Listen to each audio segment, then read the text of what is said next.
UDI et indépendant, Monsieur Grégory Labille, vous avez la parole. Oui, Madame la Présidente, Monsieur le Ministre, si l'on s'en tient à la récente annonce du ministre de l'économie Bruno Le Maire le 28 janvier, la croissance française pour 2021 est évaluée à 7%. À l'évidence, cela devrait impacter positivement le secteur aéronautique. J'ai eu l'occasion de m'entretenir avec le directeur du site de Méholt de l'entreprise Stelia Aerospace. Il se réjouit de la forte accélération de la demande actuellement. Il appréhende également les effets de la crise sanitaire sur la main-d'œuvre qualifiée de notre territoire de la Somme. En effet, les mesures de chômage partiel ont éloigné certaines personnes de l'emploi, tandis que la forte dynamique actuelle crée une concurrence entre les entreprises sur le recrutement de la main-d'œuvre qualifiée. Résultat, beaucoup d'entreprises d'aéronautique peinent à recruter. En outre, l'aéronautique souffre de sa réputation auprès des jeunes qui y voient à la fois un secteur en perte de vitesse en raison de la crise sanitaire, ainsi qu'une activité polluante et contraire à la lutte contre le réchauffement climatique, une position que je ne partage pas bien sûr.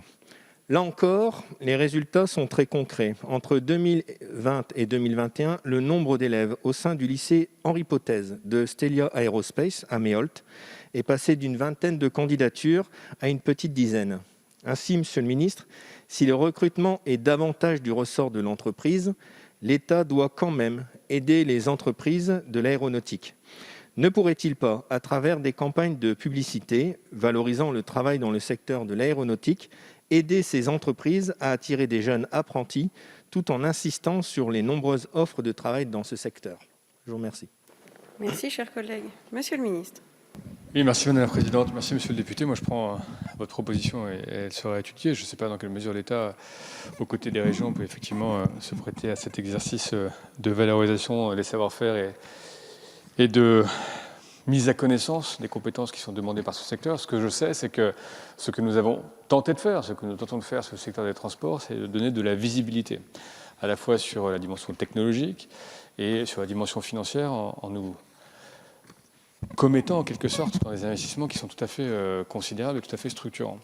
Et moi, je n'ai aucun doute sur le fait que l'industrie aéronautique française continuera à être une industrie d'excellence, continuera à attirer les plus jeunes, à les faire rêver, pour reprendre une thématique connue maintenant, et que nous avons pour cela des universités, des écoles d'excellence. Nous serons vendredi à Toulouse, à l'ENAC, pour tenir ce sommet de l'aviation. Le tissu toulousain est, je crois, extrêmement démonstratif de la très grande compétence française que nous avons en matière aéronautique. Donc, je pense que le rôle du pouvoir public, au-delà peut-être d'actions de communication ponctuelles, c'est bien de donner de la visibilité, de le crédibiliser avec des moyens financiers qui sont considérables et de le relayer au niveau européen, parce que nos grandes réussites françaises, elles sont françaises et européennes. Et je crois que nous tenons là les clés du succès. Il nous faut maintenant le porter à la connaissance du public, le crédibiliser sur le plan environnemental et économique, et je ne doute pas que les vocations seront nombreuses et positives. Merci, Monsieur le ministre.